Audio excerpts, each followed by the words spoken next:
All right, hello guitar students. We are going to talk about building chords right now. So what is a chord? Obviously we've played lots of chords before, but a chord is just a group of notes and they take on a particular quality when you group them together.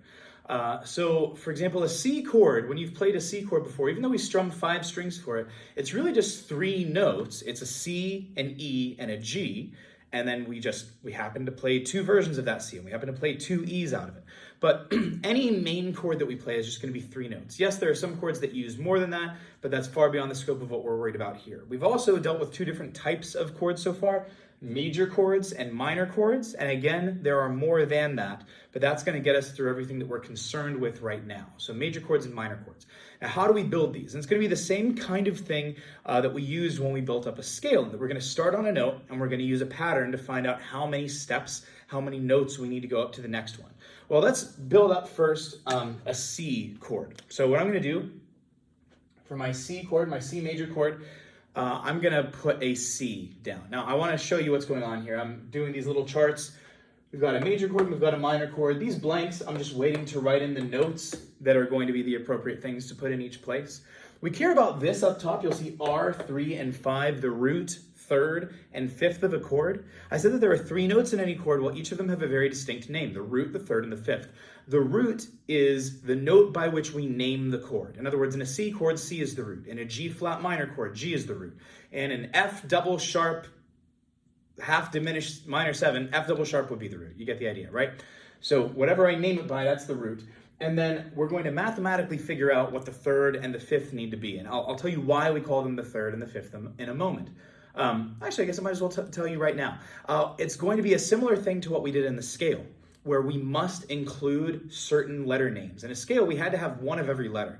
Well, in a chord, we need to start on a particular letter, then skip a letter, then include the next one, then skip another one, then include the next one. For example, for a C chord, you need, if you start on a C, I need to skip over D. I'm never allowed to have my next letter be D, D sharp, D flat, anything like that. The next note needs to be E something. Could be E flat, could be E, could be E sharp. I don't know yet, we'll figure it out, but it has to be an E. Then I skip over the next note, and the last one has to be a G. So C, skip over D, include E, skip over F, include G. That is the most important thing that you need to understand about chords.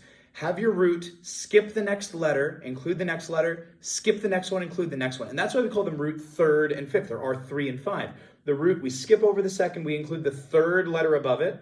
We skip the fourth, and we include the 5th letter in our pattern. So now before I do anything else, I actually already know then what letters are going to be used in my C chord. So I've got a C. I know that I'm going to skip over a D, and my next one needs to be E something. Again, I don't know yet if it's E flat, E natural, or E sharp. I'll figure that out. And then my last one needs to be a G something. I've skipped over F, and I need to include a G. So how do I know exactly which one I need to use? Well, that's where these little markings in between come by, and I don't know how clearly you can see them. But so I have marked whole, or 2 whole steps. So to get in a major chord, any major chord ever, to get from the root to the third, you need to go up 2 whole steps. That is the same as 4 frets. So start on a C, look at your paper right now, any C you want, and go up 4 frets. 2 frets would take you to a D, 4 will take you to an E. Does that make sense? And so that's showing you what note your third would be. Well, guess what? We've already got that written there. It's just an E natural on your paper, so we're just going to leave it as an E natural here. Great. Then to get from our third to our fifth, we need to go up a whole step and a half step, or 3 frets. So go from that third, from the note we left off on, that's E, go up now 3 frets from there. Up 1 would be to F, 2 would be to F sharp, 3 would be to G. Look, that's our last note. So a C chord is going to be a C, an E, and a G. The root of the chord is a C, the third is an E, and the fifth is a G. Easy enough. We'll do more examples in a moment, but let's run real quick into a minor chord. What happens in a minor chord, it still has the same root. We're going to do a C minor chord right now. It's still going to have the same root of C, but we have flipped this around. Now, instead of going up 4 frets from the root to the third and then 3 frets from the third to the fifth, we're going to reverse that, and we're going to move up 3 frets from the root to the third and 4 frets from the third to the fifth. I do want you to note that maybe you've already noticed this. That means that the overall distance that you move between the root to the fifth in either case is going to be 7 frets. And so in other words, a C major chord and a C minor chord, mathematically, they have to share a fifth, but it's this middle note that's going to be different. But let's do that together, and we'll prove that ourselves. So starting on a C, I'm going to go up 3 frets. Start on your C, go up 3 frets. You will end up on D sharp / E flat. Which one do I call it? We already said that we must skip over the letter D, and we must use the letter E. Therefore, it's an E flat. All right, I go from my E flat, and I go up 4 frets. You can take a look there. It should take you up to a G. And that's our fifth. So our C major chord is going to be C, E, G, and our C minor chord is going to be C, E flat, G. Let's do another couple examples here. So let's take a look real quick at A. We'll do both A major and A minor. So I'm going to look for the root, the third, and the fifth. And I'm going to have, here's my A chord, here's my A minor chord. Let's write these out. So first of all, I should start off before I do literally anything else by writing the root, A. This is now incredibly important. Never, ever, ever, ever, ever, ever, ever, ever, ever tell me that the root of your A minor chord is A minor. A minor is not a note. Your root, your third, and your fifth must be notes. A minor cannot be a root. A minor is a chord. So your root in either case is A. Every single year I do this test, I'll give you out the final, and I will have someone tell me that the root of their minor chord is a minor chord. You'll get it wrong. Not partial credit, it's wrong. It needs to be a letter. So your root for your A or your A minor chord, either one of those is going to be A. Now what I would do next, I would go in before I even start counting my frets, and I would write in the letters that I need. Because otherwise, again, you can get confused. You can get thrown around with what it should be. So if I have an A as my root, I'm going to skip over a B. My third needs to be a C something. I'll write that in. I have a C as my third. I skip over a D. My fifth needs to be an E something.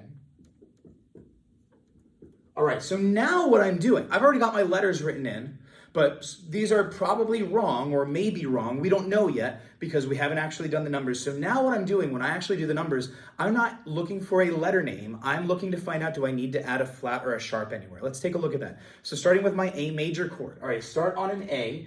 I go up 4 frets. Take a look at that yourself. You should end up on a C sharp / D flat. Which one do I name it? Well, guess what? I already wrote it down. I named it a C, therefore it has to be a C sharp. Go up 3 more frets from there from your C sharp and you'll end on an E. That's already done. Great. Let's take a look now on my A minor. I'm going to go starting on A, move up 3 frets. That'll take me to C. Work's already done. Excellent. I'm going to go up 4 more frets to E and we're done already. That's your A major and your A minor chords. Let's do another example and let's do it where it starts to get a little bit messier. I'm going to try to move this out because I can see that there's a glare here. Let's hope that we can avoid that.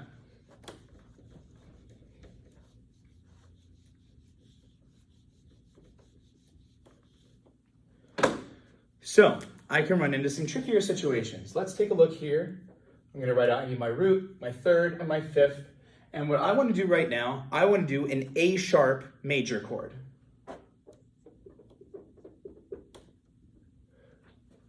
So what is my root of A sharp major? It's going to be an A sharp.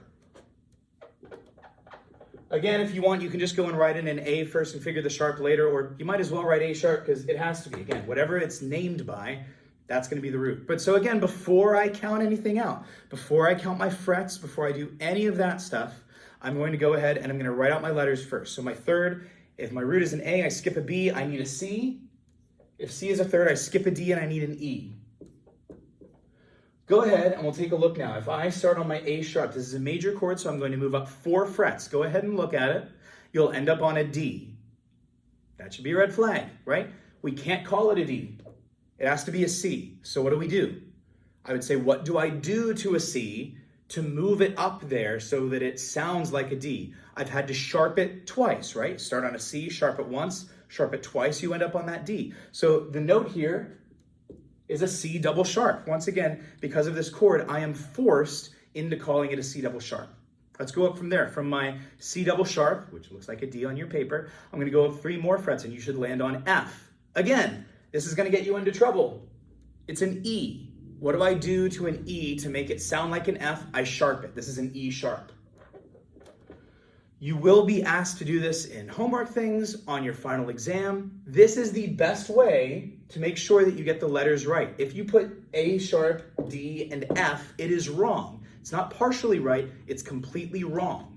These need to be named appropriately. The way that we name things really, really matters because they tell us a lot more information about what's happening in the song around them. Each one of these has a job. Anyway, hopefully that makes sense. Let's run into another example here. Let's say, what about now we're going to do an A flat minor. I know we're doing A's a lot, but we might as well see all the ways that it can get varied. A flat minor.